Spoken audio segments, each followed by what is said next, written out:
this is an iHeart podcast.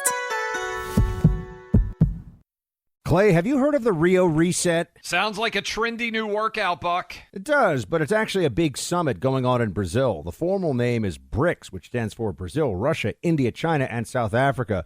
But they've just added 5 new members. Smart move to stick with BRICS. We know what happens when acronyms don't end. They confuse everyone. Well, that's an understatement. BRICS is a group of emerging economies hoping to increase their sway in the global financial order. Now that sounds like the plot line of a movie. I'm listening. Philip Patrick is our Bruce Wayne. He's a precious metal specialist and a spokesman for the Birch Gold Group. He's on the ground in Rio getting the whole lowdown on what's going on there. Can he give us some inside intel? Absolutely. He's been there since day one. In fact, a major theme at the summit is how BRICS nations aim to reduce reliance on the U.S. dollar in global trade. Yikes, that doesn't sound good. We got to get Philip on the line, stat. Already did, and he left the Clay and Buck audience this message. The world is moving on from the dollar. Quietly but steadily, these nations are making real progress towards reshaping global trade. And the US dollar is no longer the centerpiece. That shift doesn't happen overnight. But make no mistake, it's already begun. Thank you, Philip. Protect the value of your savings account, your 401k, your IRA, all of them, by purchasing gold and placing it into those accounts and reducing your exposure to a declining dollar value. Text my name, Buck, to 989898. You get the free information you'll need to make the right decision. You can rely on Birch Gold Group, as I do, to give you the information you need to make an informed decision. One more time, text my name, Buck, to 989898. Welcome in Thursday edition, Clay, Travis, Buck Sexton show. We appreciate all of you hanging out with us. We've got an awesome show headed your way. Some good news right off the top. The Senate I guess it was early this morning or late last night, depending on how you want to actually classify it. But they have voted to take the taxpayer money from PBS and NPR. This is something that's been talked about for generations. They actually have done it. The House has to officially approve it. But I do think sometimes we can get lost in the generational change that is occurring in front of us. Sometimes you get lost in obsessing about smaller things and missing the bigger picture. So try to be cognizant of that on this program. So let me give some good news right off the top. They've been trying to do this. Just a fun Google search, July 1st, 2004. The White House is one step closer to defunding public radio. So upset. That's 2004, everybody. We've been trying to do this since I was in college and Clay was working on his PhD. I think this has actually been going on in the 70s and 80s. I think Republicans have been saying, why are we funding this since the 70s? I think it's legitimately older than many of the people who are listening to this program right now. We are very close to that occurring. Let me give you a little bit of a roadmap. Marsha Blackburn, senator from Tennessee, our friend's going to join us next hour. Also, Alan Dershowitz. I read some of the excerpts of his Wall Street Journal editorial. He represented Jeffrey Epstein in his criminal defense case that started 20 years ago. And he laid out a lot of what he knows to actually be in the so-called Epstein files. We will give you all of that. But Buck, this morning, I was getting ready and I saw our good buddy Zohran Mamdani. There continues to be more and more what I would say are straight communist swill videos with him endorsing them. I don't even think there's any way to tiptoe up to this. It's no longer remotely socialism. He is a committed communist. And you say, okay, what does that sound like? Well, it sounds like saying, hey, I think we might need to abolish private property. And I'm going to play that for a minute. Let me also tell you, fun coming. Shane Gillis, the comedian, went on the ESPYs last night. We've got some funny jokes that we will play for you later in the program. And I promise you that they're going to make you laugh. And I guarantee you that the DEI email and text chains inside of ESPN are feverish right now over the jokes that he told. And we'll play some of those for your enjoyment. But this is Mamdani, the Democrat mayor for New York City, saying, hey, maybe we just need to consider abolishing private property. This is cut 4. My platform is that every single person should have housing. And I think faced with these two options, the system the system has hundreds of thousands of people unhoused, right? For what? And if there was any system that could guarantee each person housing, whether you call it the abolition of private property or you call it, just a statewide housing guarantee, it is preferable to what is going on right now. Mm. And I think that people try and play like gotcha games about these kinds of things. And it's like, look, I care more about whether somebody has a home. Okay, let me ask you this, Buck, because this is where I went when I started to see these videos. And then Curtis Sliwa on Fox News. He's on Fox News all the time. He's going to be the Republican nominee. Andrew Cuomo and Eric Adams are both going to be independent. And it looks like the split vote is going to put Mamdani in as mayor. Am I being a total jerk? The answer may very well be yes. When I look at this strategically and say, I think Republicans are fighting too hard to beat this guy. I think we should let Democrats elect a communist, mayor of New York City, and let Mamdani and all of the crazy things that he has said be the face of the Democrat Party next year for the midterms.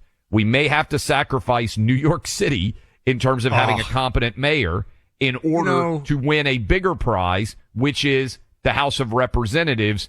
Tell me why this is not strategically why should we fight as hard as we can to protect Democrats from the lunacy of their choices? Well, Mr. Nashville over here is very quick to feed New York City into the wood chipper. Let me say, there's about for our 300 million of us that'll be fine. I'm sorry. For our massive tri-state audience, I'm not willing to just let you be voted off the island of sanity so quickly, okay? I understand what Clay's saying. It is that the left should get what they want and get it, long and hard. They should have to really deal with the reality of their choices and what the Democrat Party has become. I still have, as you know, family in Manhattan. Half my family lives in Manhattan. I'm going to see them next week. I'll be in Manhattan next week, so I'll be able to come back and report from the front lines for those who are concerned about the trajectory of the city. There's some decently positive things that are happening in New York right now. NYPD is on a pretty good footing. Commissioner Tisch, whom I worked with briefly in the NYPD myself, she's doing a good job. She's a good manager, understands the ins and outs of running a 40-something thousand person department, which is how big the NYPD is. It's the size of a lot of countries' standing armies. So it's a big job. She's doing a good job with it. So here's the question, Clay. Will it be a situation where the Democrats, if Mamdani wins, the Democrats will rally behind him as a new standard bearer, or will they be able to silo this off a bit and say, that's New York, he's the guy for them? Because not everybody in the Democrat Party is happy about this guy becoming, let's be honest. This is male AOC as mayor of New York. That's what this guy is, effectively, politically. It would be like AOC is a dude and is now running, is running New York City. That would be the Mayor Mamdani administration. I'm not sure all the Democrats want that. So there might be some political upside to it for us. I think I think this would win the House. And I do feel sorry for all of you that I am sacrificing in the WOR He's sorry tri-state as listenership. he pushes your head. He's in his rowboat. He's in the lifeboat, and he's pushing New York's head underwater. I will not allow this, New York. I got to tell you, fellow New Yorkers. It's a little bit like the Hunger Games, where sometimes as a tribute you have to sacrifice yourself for the betterment of the of the contest. I think that Mamdani, here's why I think that this could be so effective as well, Buck. This is where you take advantage of there being no real head of the Democrat Party. Because if we have a crazy governor on the Republican side, or if we have a crazy senator or a crazy congressman, and guess what? We got all three, right? Every party does. Trump is the head of the party. So you can't really say, the new head of the Republic. Trump has taken up all of the oxygen. He is the face of the Republican Party. You can't make someone else the face of the Republican Party. Who's the face of the Democrat Party right now? It's certainly not Hakeem Jeffries. It's not Chuck Schumer. It's not even Gavin Newsom's trying to fill that void. I don't think it's him. It's not J.B. Pritzker. It's not Gretchen Whitmer. It's not Josh Shapiro. They're certainly not Mayor Pete. It's not Joe Biden. It's not even Kamala Harris. I think Republicans can make Mamdani the face of the Republican Party and Democrat Party might well, Buck, be able to wed, as you just said, Mamdani and AOC. We always talk about California liberals. What about New York communists? Instead of running against California liberals, New York communist is a lot more of a negative associational value for most people nationwide.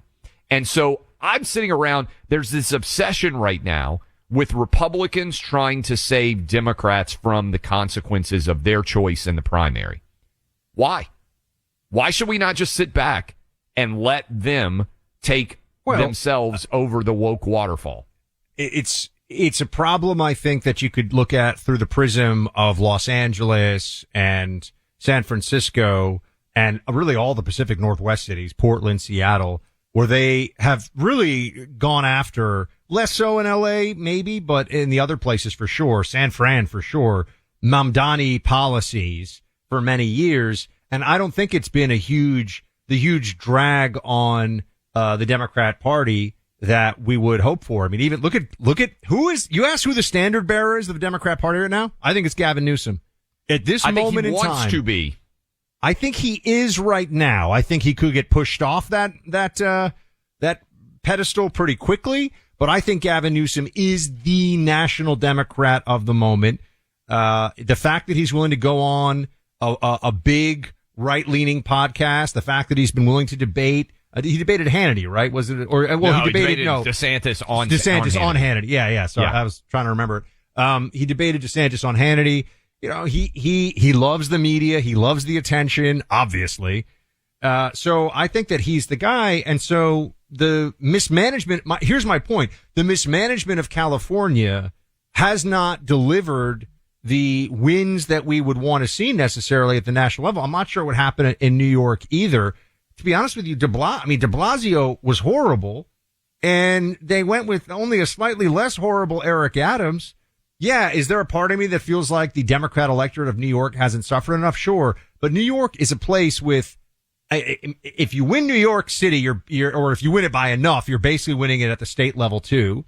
Yeah. So I would rather Democrats have to play a little more defense in their home state than just completely radicalize the whole thing and turn it into fully East Coast California. Because remember, we got Long Island. There are some places of sanity. Our Long Island listeners are pumping their fists in the air. They know what's up.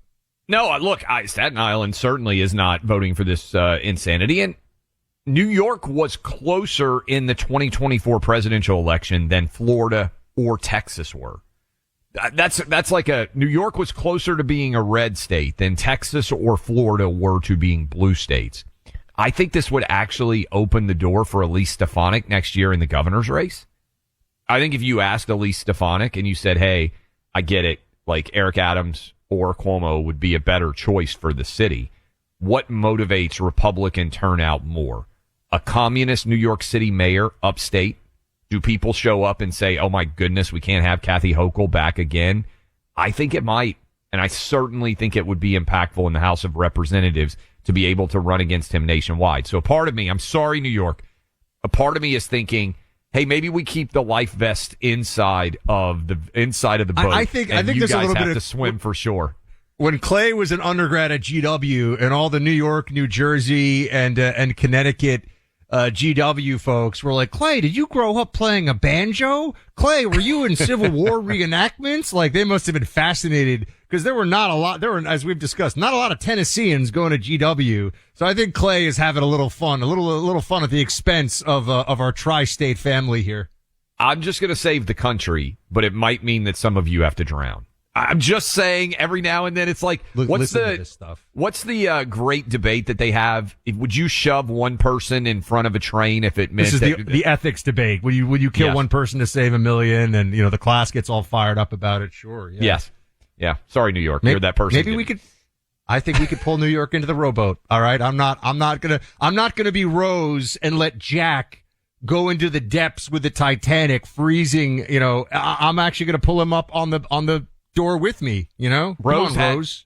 There was space on that door. There was. I'll tell you something. Rose could have saved Jack. Home invasions, everyone's worst nightmare. How do you protect yourself and your family? Get some products from Sabre. They specialize in self-protection tools, including the #1 pepper spray brand trusted by law enforcement. Sabre, spelled S-A-B-R-E. Website, sabreradio.com. They're family owned and have been in the business for 50 years. You're going to love these guys. We have all of their personal security devices in our home, whether it's the pepper spray projectile launcher or something as simple as a handheld pepper spray. The pepper gel.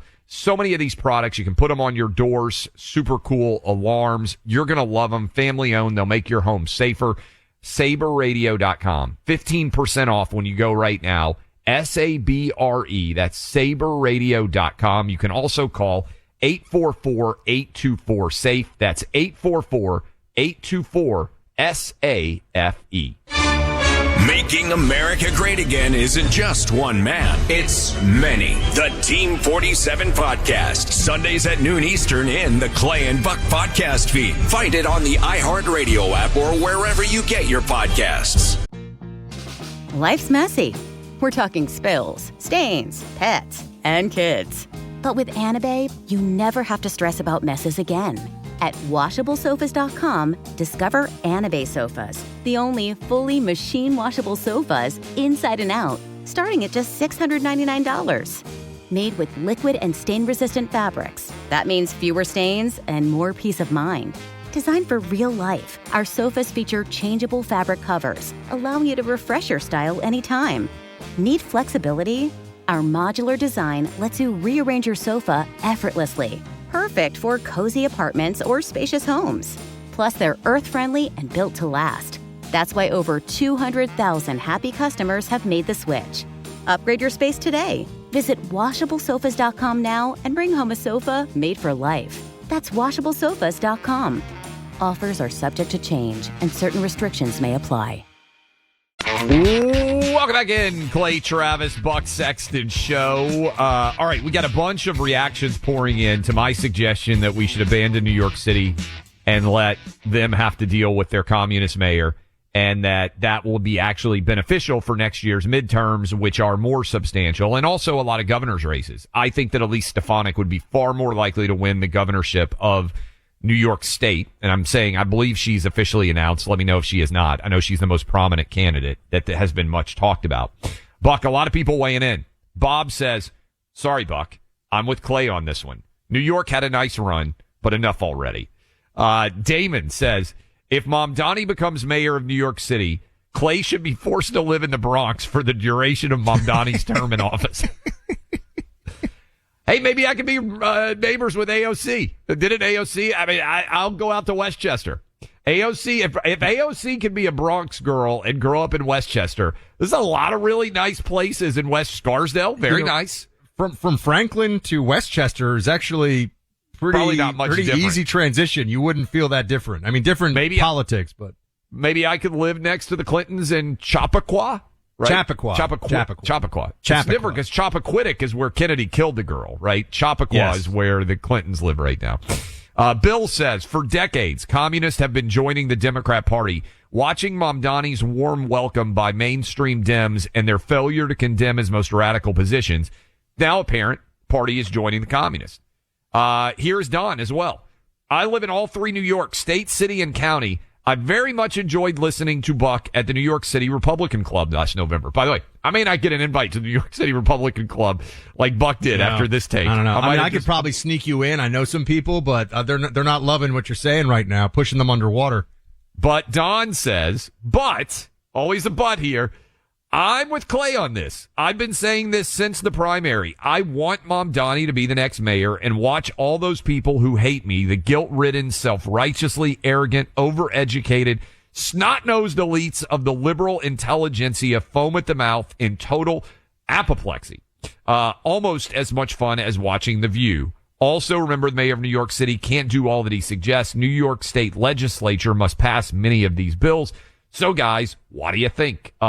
Now, we also have a couple of callers that want to weigh in that are talkbacks. Let's do the talkbacks. Yeah, let's do some talkbacks. Bill in New Jersey, EEWOR listener, what do you got? Hey, Buck, Bill in New Jersey. I am here in the metro New York area. I look out the window and there is the skyline. New York deserves whatever it votes for. Clearly, they did not learn the lessons of de Blasio. If they put in this guy, Mamdani, they deserve whatever they get. I personally have not gone into the city in years, and I refuse to. I will not spend my hard-earned money in a communist hole. Wow. Nat from New York City, also one of our great WOR listeners. He's not so happy with me. I am so disappointed in the man from Franklin, Tennessee, making this stupid argument. Once New York City goes communist, it is done.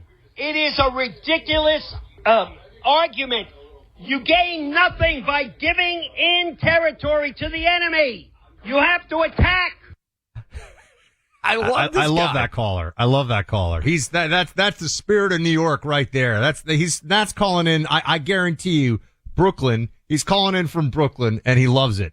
He loves New York City, and he's not going down without a fight. I gotta say, is that Bernie Sanders? Is he a secret listener? Was that Bernie playing both sides of the equation here?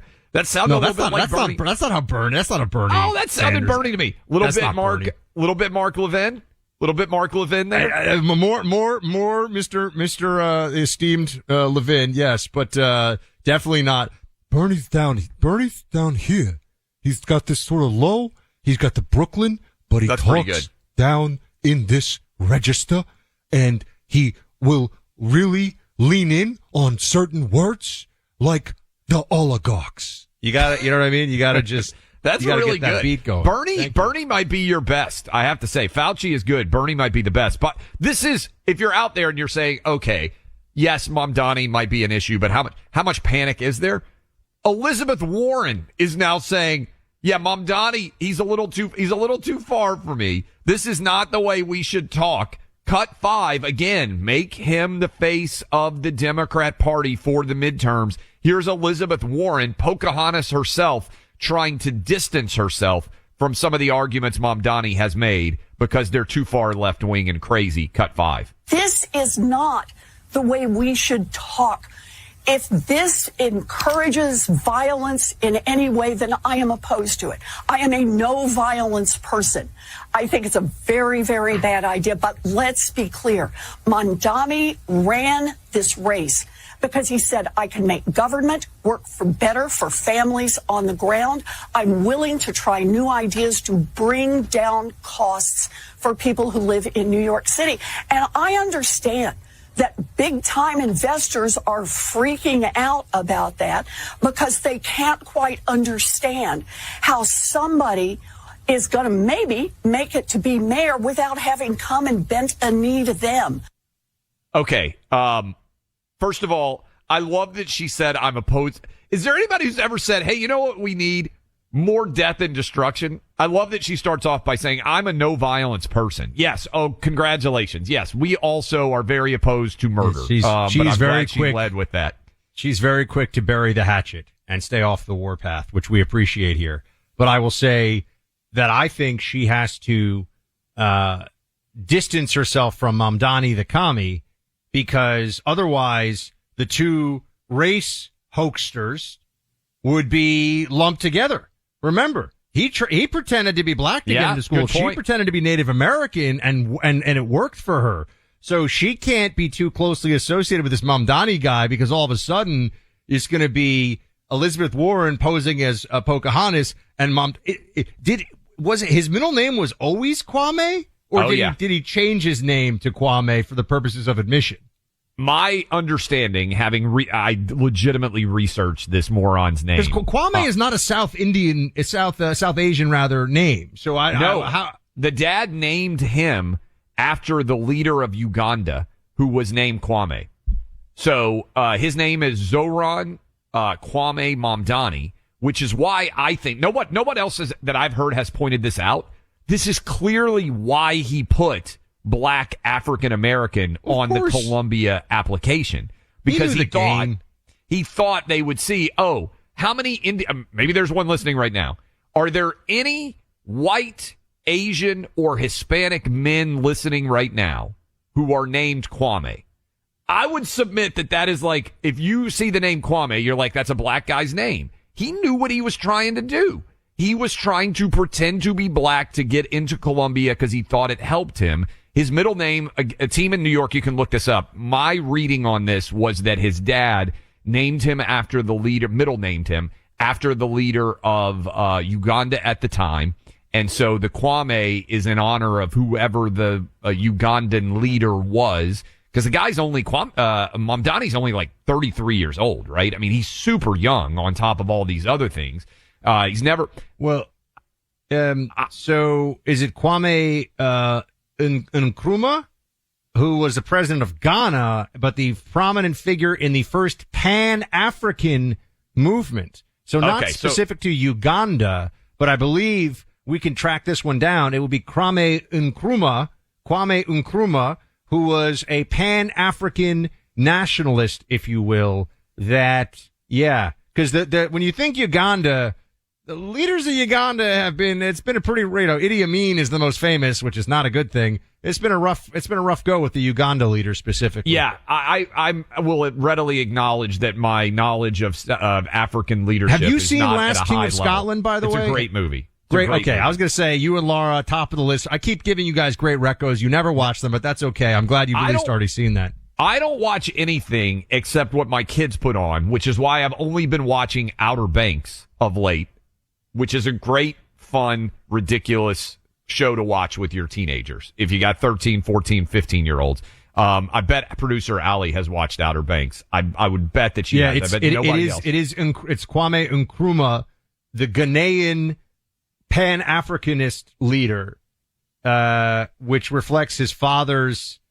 I mean, this guy is really, like if you were creating a sort of multiculturalist and globalist resume for somebody, this guy, the communist Mamdani has it. I mean, this is is definitely similar to what you saw with the construction of Obama. I'm sure that Zohran, I don't think anyone calls him Kwame, Zohran is looking at the Obama playbook on a lot of this stuff with the way that he's positioning himself politically. Let me ask you this as we go to break, and you guys out there listening may be able to come up with some examples. How many times has Elizabeth Warren, not when she was running for president, right? Because when you're running for president, you have to attack the other people running for president. How many times has she attacked a Democrat publicly when she wasn't running for the office and competing with them?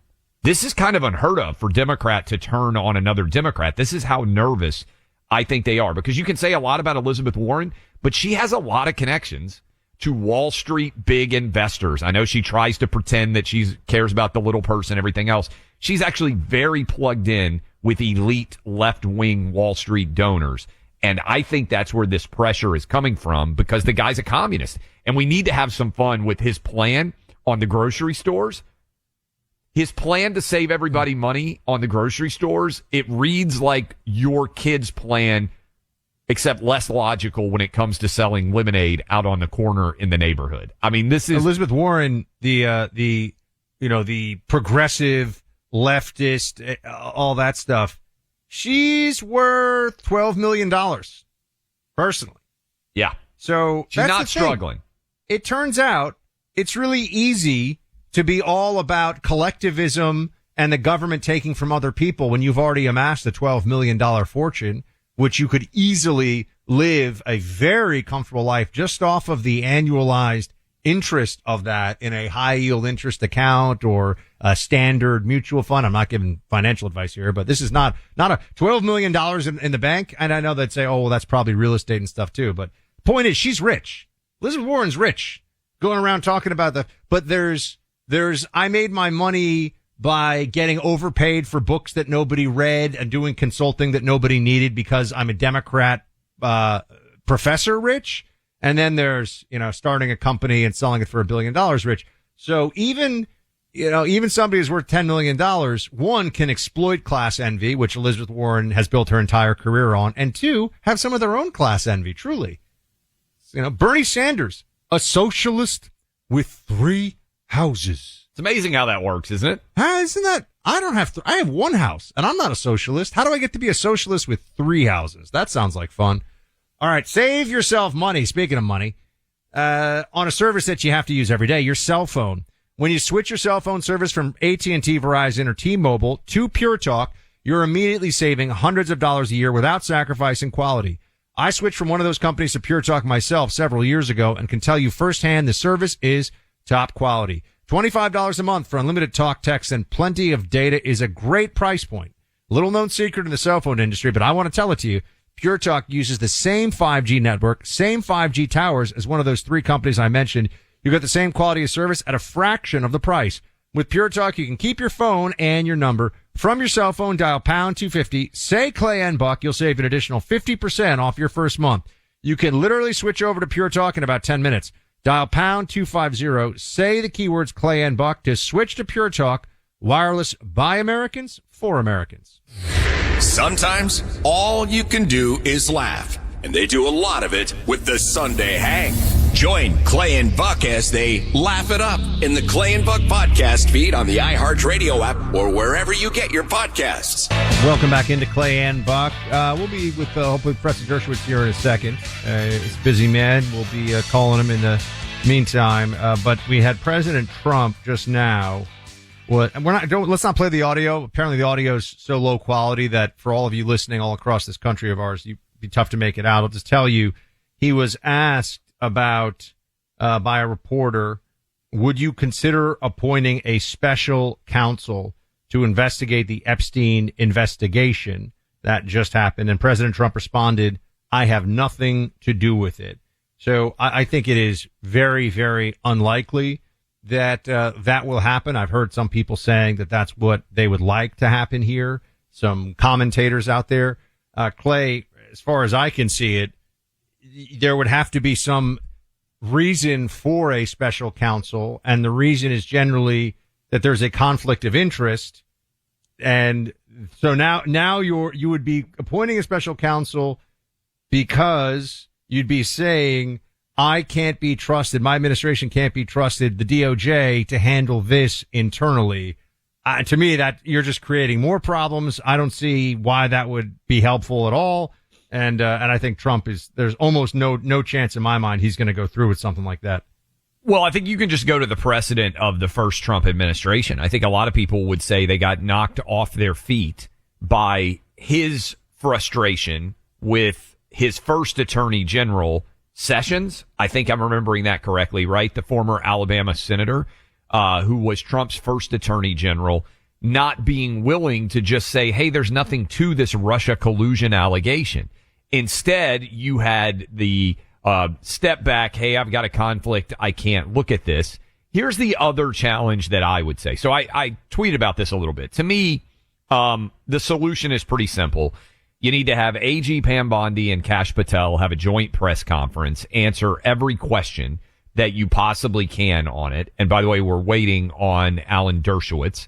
But I thought, and so then you kind of draw the line there. I think the challenge is how many people out there are going to say, hey, I now trust the decision that was rendered by the independent counsel if it endorses the decisions made before by Pam Bondi and Kash Patel. And by the way, I do think the political aspect of this, okay, we've got Alan Dershowitz with us now. And Professor Dershowitz, we appreciate you joining us. We read some of your editorial yesterday in the Wall Street Journal. And I just want to start with this question because probably the number one question that this audience has before we dive into a few others. You wrote about it in the editorial. Elon Musk said Trump is in the Epstein files, this larger Epstein universe of investigation. You say that is not true. Based on what you know as the defense attorney for Jeffrey Epstein for many years, what is Trump's role or involvement in any way in this larger context? There's no evidence that Trump is accused of having done anything improper, wrong, sexual. Donald Trump knew Jeffrey Epstein in Palm Beach. They hung out together.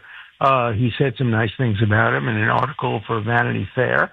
And then they got into a fight, either over a real estate matter or about an impropriety of Epstein in relation to the daughter of one of the guests at Mar-a-Lago, and their relationship terminated. Of course he's in the files. Half the people in Palm Beach are in the files. I'm in the files. Of course I flew on his airplane. I was his lawyer. All of his lawyers flew on the airplane. But I never flew with anybody who was young or underage or anything like that. So there's a big confusion about the file. The file contains, so many people, thousands and thousands and thousands of innocent people. And then there's the accusation. So there are two issues as to the accusation. There is no client list. Let's be very clear. Jeffrey Epstein never compiled a list of people to whom he allegedly trafficked any young women. It just doesn't exist. It never existed. And I've never said it existed. Nobody I know has ever said it existed. Nobody has ever seen it. What there is this. The FBI interviewed some of the alleged victims, and the alleged victims named some people, and those names have been redacted. I know who those people are.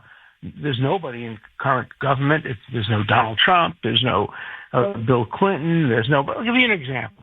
A woman named Sarah Ransom wrote a series of emails to the New York Post, to Maureen Callahan of the New York Post.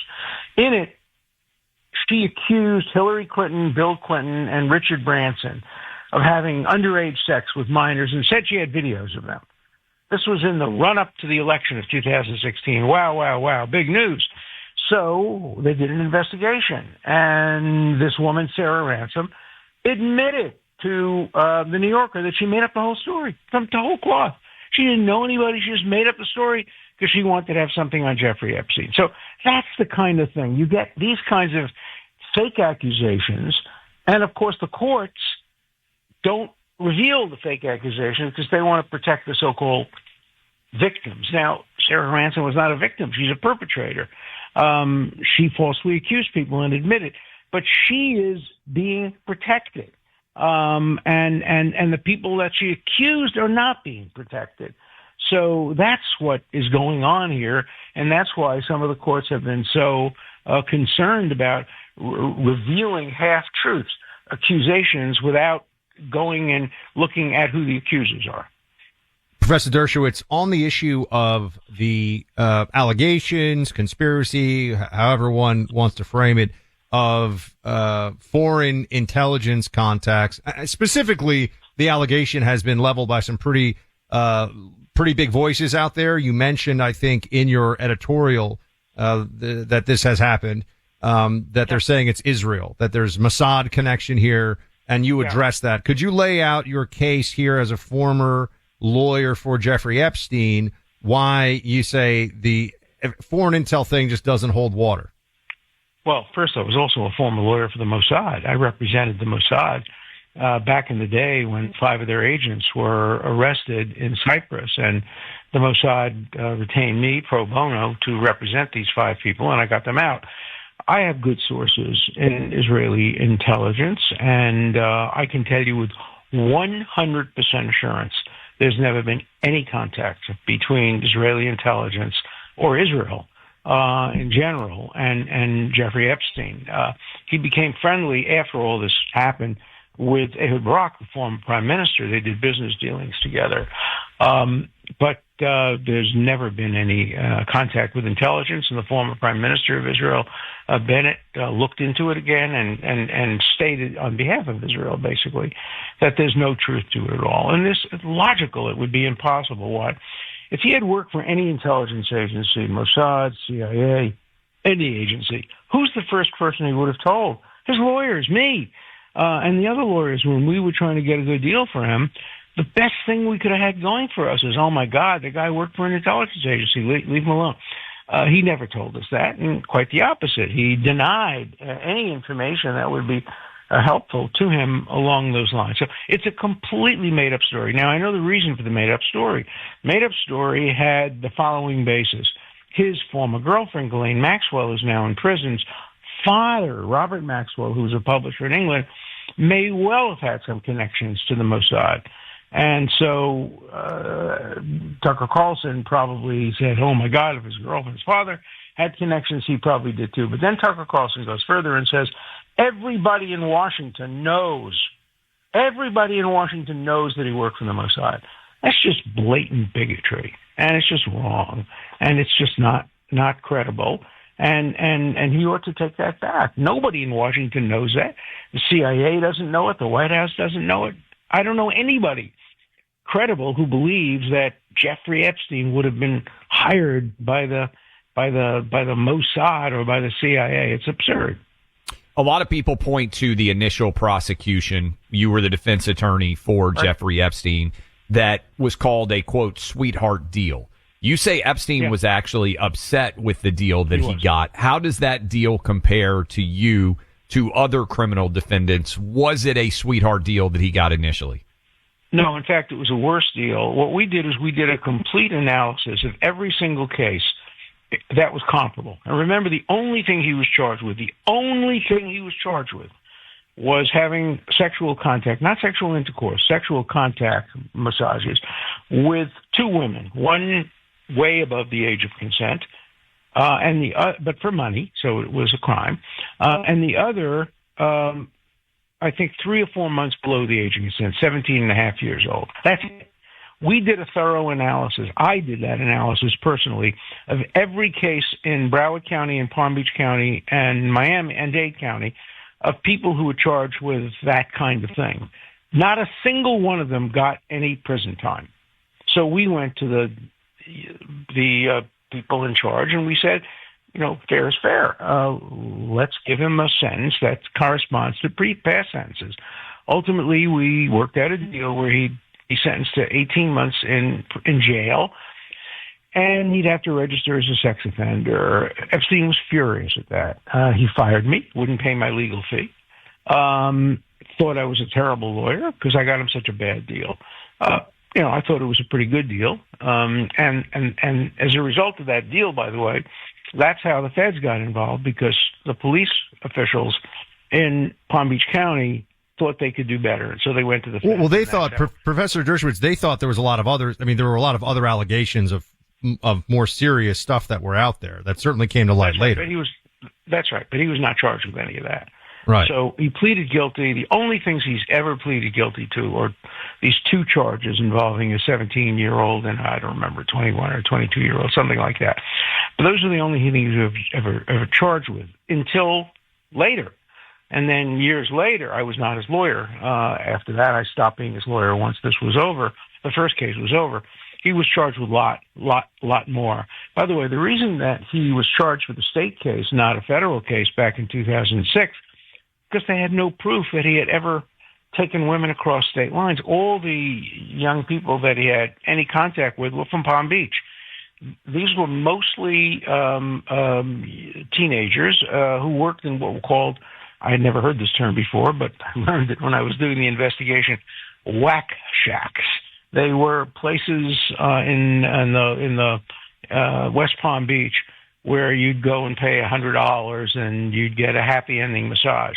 And so Epstein would go and his people would go and they'd go to these young girls who were making $100 and said, we know a guy who'll give you $200 if you do the same thing. And that's how it started. So it was all local, and they couldn't get him on federal charges because it's not a crime to pay for sex locally. It's not a federal crime. It's a state crime. So he pleaded to that state crime. We're talking to Professor Alan Dershowitz. I put up a poll. 70% of people who responded to that poll said they believe that Kash Patel, Pam Bondi, Donald Trump are lying about what's in the Epstein case in front of them right now. I imagine that those same 70% are going to say, well, of course, Alan Dershowitz is going to lie now, too. What should happen? What interest would I have in lying? I have no interest in the case at this point. I've been completely cleared and vindicated of anything improper or wrong. I'm just there to try to straighten out the record. I know the facts. I looked at the investigation. What should happen is what I said should have happened from day one. Everything should be revealed. But by everything, I mean, not only the accusations, some of which are false. We know that the Sarah Ransom accusations were false. Everything should be revealed, including the negative information about the accusers. And there's lots of negative information about the accusers. Some of the accusers ultimately helped Epstein recruit young women. And so everything should come out. But what shouldn't happen is selective release. That is just the accusations without the negative information about the accusers. That would be unfair. What's fair is to produce everything so that the court of public opinion, people can make a fair judgment as to who's guilty and who's not. Look, we know the names of people who have been accused. They are some of the most distinguished people. These are public records. George Mitchell, the man who brought about peace in Ireland and peace in the former Yugoslavia, he was accused of having unprotected sex on a half a dozen occasions. Another person was Bill Richardson. That's been made public. He was the former ambassador to the UN. Another person was Ehud Barak. And so we don't know whether there's any truth to any of these accusations. We know they're out there, and they've been covered widely in the press. The Miami Herald wrote article after article after article by a totally one-sided and biased journalist who was trying to get the Pulitzer Prize and didn't, because her reporting was not accurate. So last question about this. For you here, and we appreciate the time. Has President Trump asked your advice about what he should do? And just to reiterate, he is not named, accused, anything like that based on everything you've seen? No, not at all. I can tell you categorically he's not accused. And no, he's not sought my advice. I have written my op-ed in the Wall Street Journal. I've talked about it in shows like yours. I'm, right now on a book tour promoting my book, The Preventive State. And so I'm anxious to have television and radio interviews. And while I was on my book tour for The Preventive State, this story broke. And so I've been talking about the story more than I've been talking about my book. Thank you President for the Dershowitz, time, sir. Thank you so much. Sure. We'll be right back. We got a lot to unpack there, yeah. You ain't imagining it. The world has gone insane. Reclaim your sanity with Clay and Buck. Find them on the free iHeartRadio app or wherever you get your podcasts. There's nothing like sinking into luxury. At WashableSofas.com, you'll find the Anabe sofa, which combines ultimate comfort and design at an affordable price. And get this, it's the only sofa that's fully machine washable from top to bottom, starting at only $699. The stain-resistant performance fabric slipcovers and cloud-like frame duvet can go straight into your wash. Perfect for anyone with kids, pets, or anyone who loves an easy-to-clean, spotless sofa. With a modular design and changeable slipcovers, you can customize your sofa to fit any space and style. Whether you need a single chair, love seat, or a luxuriously large sectional, Anabe has you covered. Visit WashableSofas.com to upgrade your home. Right now, you can shop up to 60% off store-wide with a 30-day money-back guarantee. Shop now at WashableSofas.com. Add a little to your life. Offers are subject to change and certain restrictions may apply. Senator Marsha Blackburn of the great state of Tennessee joins us. Senator Blackburn, always good to chat with you. Well, it is so good to chat with you. And, of course, we've been a little bit busy here in D.C. Yes, and some good things happening. I think so often in the world of commentary and talk radio, we have to not only point out the serial failings of the Democrats, but try to prod the Republicans to move a little faster or a little further on something. But in this case, I think a little bit of a golf clap may be necessary, a little bit of a high five. The Senate has pushed forward this rescission package. Tell us a bit about what's contained and how does it feel to be able to be a part of the Senate, Senator, as they do something that Republicans have wanted to do for pretty much my entire adult life? Well, you're right about that. And I was looking at something this week. Ronald Reagan started the push to try to defund NPR and the Corporation for Public Broadcast. And, of course, we know that many times they have a very biased view. They are anti-conservative, And you can see it when you go through and look at how they covered the Democrat convention and the Republican convention. The Democrat convention was nearly all positive coverage and the Republican nearly all negative. Taxpayers do not want their funds to be used for the Corporation for Public Broadcast. Addressing that, addressing some of this wasteful spending that has taken place through USAID and the State Department. When you look at vegan food for Zambia or electric buses in Rwanda or voter ID programs in Haiti, then, and the list goes on, we could talk for hours of things that we were able to uncover that these agencies were taking their appropriated funds for and spending them on. And taxpayers don't want their hard-earned dollars going for that. So $9 billion out of this year's budget, drawing a red line through those discretionary spending items, which is what rescissions are for.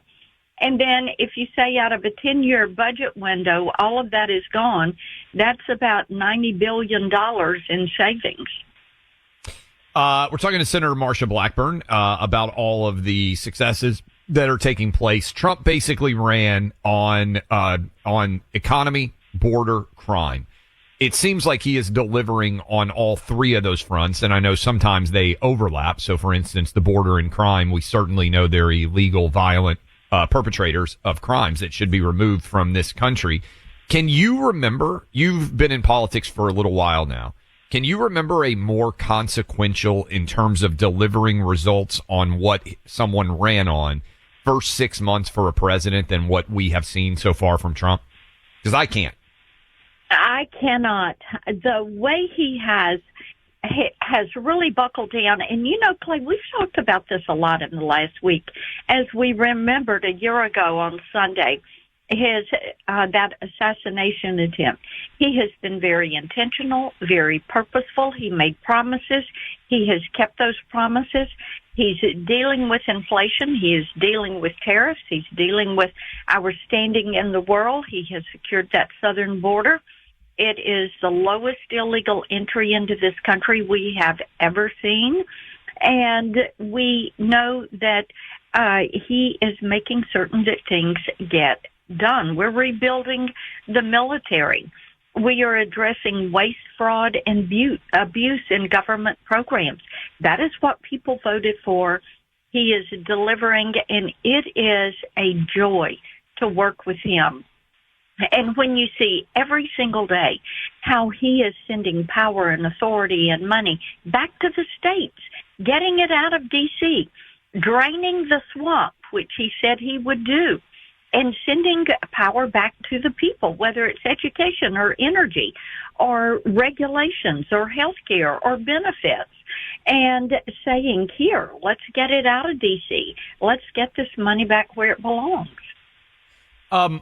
I think I know I did. When you put out, I think it was a 20-point plan for President Trump as basically the Republican platform for 2024. Correct. It was super succinct. It was very understandable. If you go back and look at that, I think it's very worthwhile maybe to bring that back around to circulate so people can see it. It is one of the most remarkably, hey, I'm going to do this, and then he's delivered on it. And I get sometimes why he's a little bit frustrated, because I don't know that we've ever seen anything like that. Lots of politicians say they're going to do things and then they don't deliver. That's a very transactional document, and he's delivered on virtually every point on that document that you guys put out. You're right about that, and it was a joy to chair that platform committee for him, and he was very much engaged with that and is delivering. And as we did the big, beautiful bill, no tax on tips or overtime, and a provision I have worked on for years, no tax on Social Security. And, of course, we do that by a $6,000 bonus deduction per senior per year. So a couple married filing jointly that are 65 and over, that's $12,000 in bonus income tax deductions for that couple. And that allows them to utilize those funds basically tax-free. But President Trump made these promises. He said, this is what we're going to do. And he is delivering on every point. And the American people are responding. You see his polling numbers are better than they have ever been. The Democrats, our friends on the left, have gone so far off the cliff on the left that many of my friends who are independents and Democrats are going, oh, my goodness, I can't go there with them because of how radical they have become and some of the socialist ideas that they have truly embraced and are promoting. Senator Blackburn, I know you're on the Judiciary Committee, and a very interesting and certainly very qualified nominee just got put through the Senate panel, right? Emil Bove, who had defended President Trump in the past, a former federal prosecutor. I was wondering if you could speak to the level of opposition to somebody who seems to be so eminently qualified for the U.S. Court of Appeals for the Third Circuit from Democrats is, well, why are they so opposed to this one? And then also just give us a sense as to how the judge confirmation machinery in the Senate is working under Trump's term so far. Are you getting through the nominees you want to, you need to? How's that all going?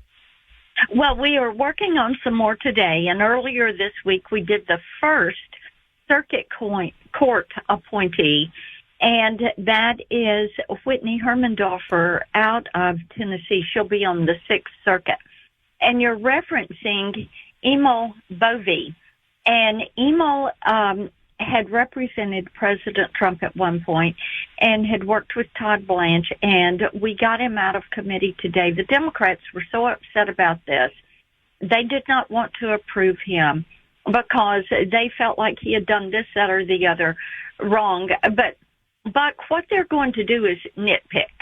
They're going to try to find something, and something's wrong with everybody and everything that's related to President Donald Trump because they have Trump derangement syndrome. It is alive. It is out there. They are living it.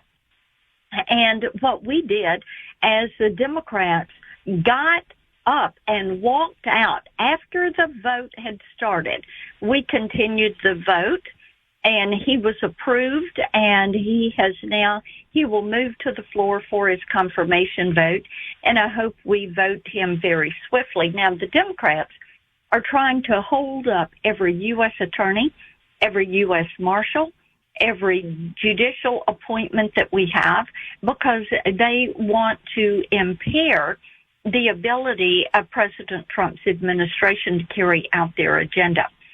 So we are encouraging Senator Grassley to force the issue of moving forward with these nominees. Don't hold them over. Let's just, as we do the hearings, let's move them to the floor so we can get them up for the vote because the Democrats are calling cloture on every single nominee, which for your circuit judges is 30 hours on the clock, and for the others and for your U.S. attorneys, it's 2 hours. So if they're not going to work with us, we should be working all night, and every weekend until we get people confirmed.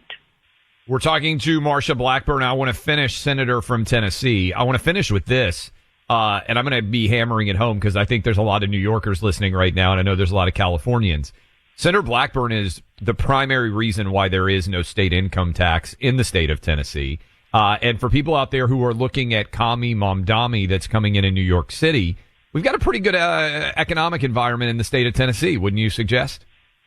I think we have a great economic environment. You know, Clay, we talk a lot about how leading that fight against the state income tax in Tennessee and killing that thing, that required our state to go through a reset and look at the programs where we were spending money and to actually reduce what we were spending because we didn't have the funds, and we have a balanced budget amendment for our state. And I think that the reason you see Tennessee regularly as the number one or 2 or 3 or 4 state for business and relocations and business growth and GDP growth. It is because we are a well-managed state, and we have made certain that we will never have a state income tax. We actually now have it as a part of our state constitution. Amen. We'll talk to you again soon, Senator Blackburn. Appreciate the work, and we'll talk. And we look forward to chatting again soon, maybe about a big announcement. When you'd be amazed by what people can find when it's time to move out of the family home. Going through the process right now here in the Travis house. I don't know when our house is going to be finished, but I do know we have so many different memories stacked up right now, ready to move. And a lot of those are old school, right? Photographs, not digital, because we got married right before everything went digital. So we still have some old school. First son was born before everything went fully digital.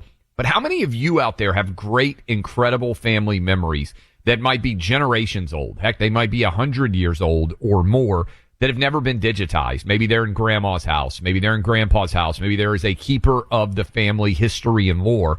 What would happen if they passed, or that just got lost, or God forbid you had some sort of fire or a flood or a natural disaster that might destroy some of those family memories?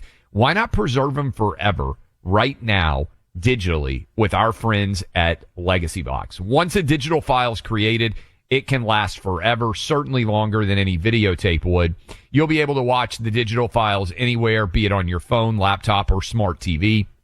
Legacy Box has done this for 1.5 million families, including my own. Visit legacybox.com/clay today for 50% off your order. That's legacybox.com/clay. Stories of freedom, stories of America, inspirational stories that unite us all. Each day, spend time with Clay and Buck.